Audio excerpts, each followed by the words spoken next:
What's up, everyone? Back today again to talk about Seifu. Did a video about this probably a couple of weeks ago now.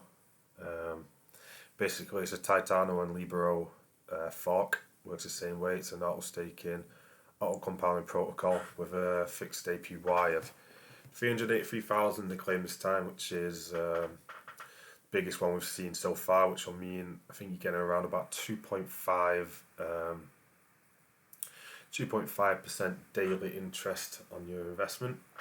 So it's going to be the biggest, and it's going to be the biggest one so far. You know, it's good. They've tried to kind of increase everything. They've increased the fixed APY compared to Titano and Libero. They've increased the frequency of payments every 15 minutes instead of every 30 minutes. You know, whether that's necessary, I don't think anyone really cares. And the burn system as well. I think it's a part of every transaction is burned. I think it's like 2.5%, something like that.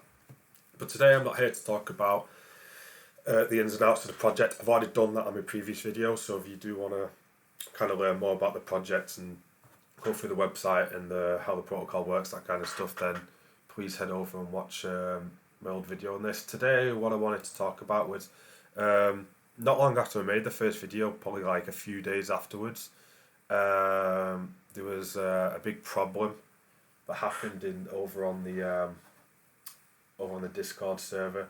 So up until that time, it was known that the CEO of Seifu was called Brian, and that was it. But the guy was anonymous; nobody saw his face, anything like that. And some rumors started that the CEO was a guy called Brian Legend, and people were trying to say to stay away from the project.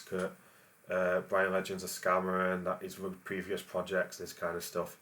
And then, for what I remember seeing it with my own eyes on the Discord server, on their announcements channel, that Seifu made an announcement to say that the rumours were FUD, spread by competitors, investors of Titano and Libero, because they didn't want Seifu to succeed, and that the CEO isn't Brian Legend.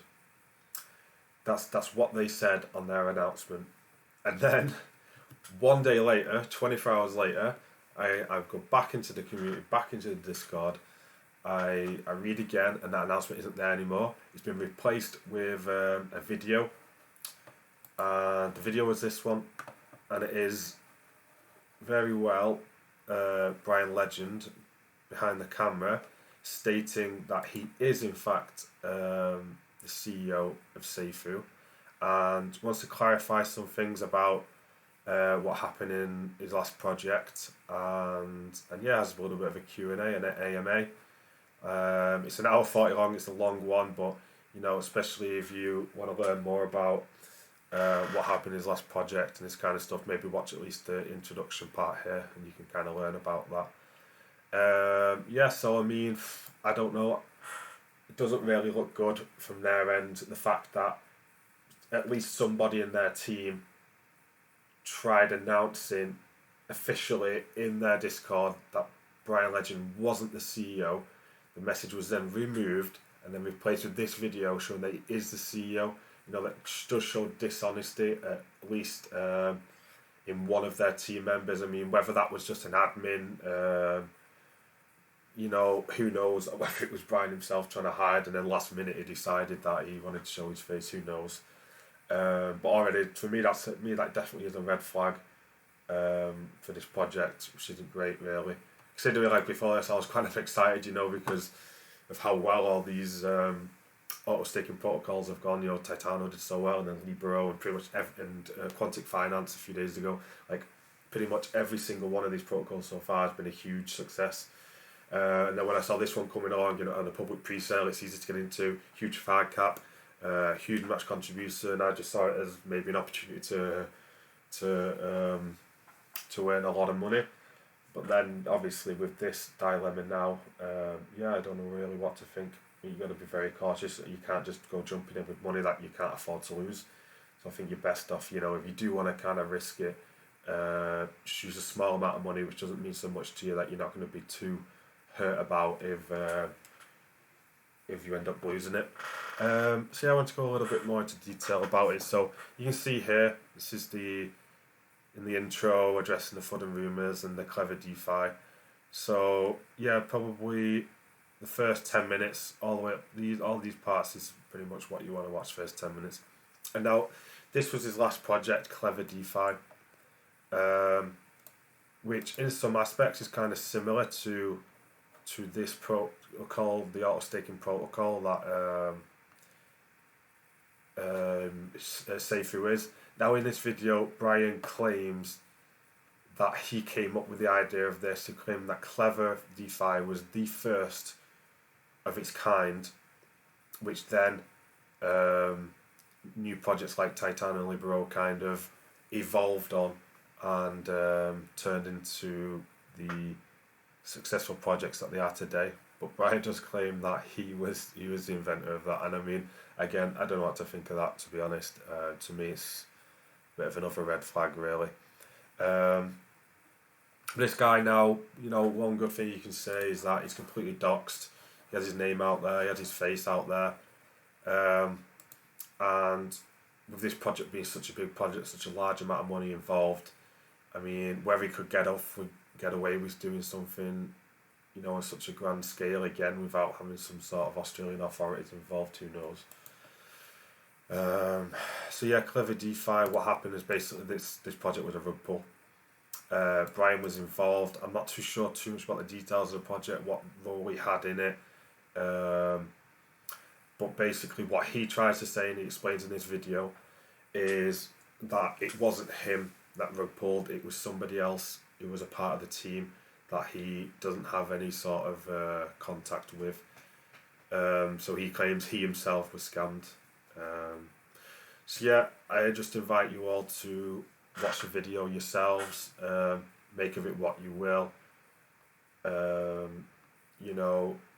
Whether these red flags are enough for you to stay away from the project, or whether you think that you still will maybe gamble a little bit of money into it, it's kind of up to you. I'm by no means kind of promoting this project. I'm just kind of showing you the two sides of the story, really, showing you Brian's perspective, and then and also the other side. And then obviously I'm not a financial advisor. This isn't financial advice. You need to speak to one of those if you want some financial advice. But this is just my opinion on stuff. See, me personally, maybe I will still enter with a very small position, and if I can 2x my money, then I would take the initial investment out, because then this is risk free. I think that's kind of the best method to go with one of these projects like this. But who knows? Sometimes the projects have the most fun end up performing the best, especially if the launch goes smoothly, everything goes okay, there's no rug pull. Then people will say, okay, yeah, Brian, maybe we can trust him, and people might start heaping the money afterwards, because especially with so much FUD and so much negativity around the project, I mean, it is going to kill a lot of the initial buy pressure that it could have had if this dilemma hadn't happened. I mean, the Discord group now built up to, what are they on, 15,100, almost 200. Community. I think when this happened, they were about 12,000, and they must have lost about 1,000 in the community from that. Went back down to 11, now they're back up to 15. I mean, 15,000 is still a big community, but this is a big pre-sale, so we go over to the pre-sale. So the KYC to at least somebody is KYC to Pink Sales. Well, we don't know if that's Brian or another member of the team or whatever that is. But yeah, we can see it's going to be starting in 9 hours time. Got an 8,000 BNB high. Got this huge project. I mean, the max contribution 25 BNB. But then again, I'm sure that Libero was the same. It started at 5 million market cap also, so it was probably maybe nearly roughly the same amount of BNB, maybe a little bit less, and the maximum buy I think was unlimited, so people were putting in 20 BNB, 30 BNB, 40 BNB, 50 BNB. And people were very cautious about that one as well, and it ended up making a lot of people a lot of money. So Yeah, it's one of them. Sometimes in decentralized finance and DeFi, you've got to take a risk. Um, but yeah, by no means should you be putting your life savings into this one anyway. And so this is going to be the dashboard when it goes up. So there we go. Starting market at 5,700,000. Libro started at 5 million, so it's not going to be too much more. And yeah. So there you go. I just wanted to bring both sides of the story. I wanted to let you know about the negativity and FUD around the project because of the CEO. And then I wanted to leave you guys to kind of make your own decision what you wanted to do. And yeah, so that's it for today. Please like and subscribe. I'm trying to grow my channel, so everything helps. And until next time, bye.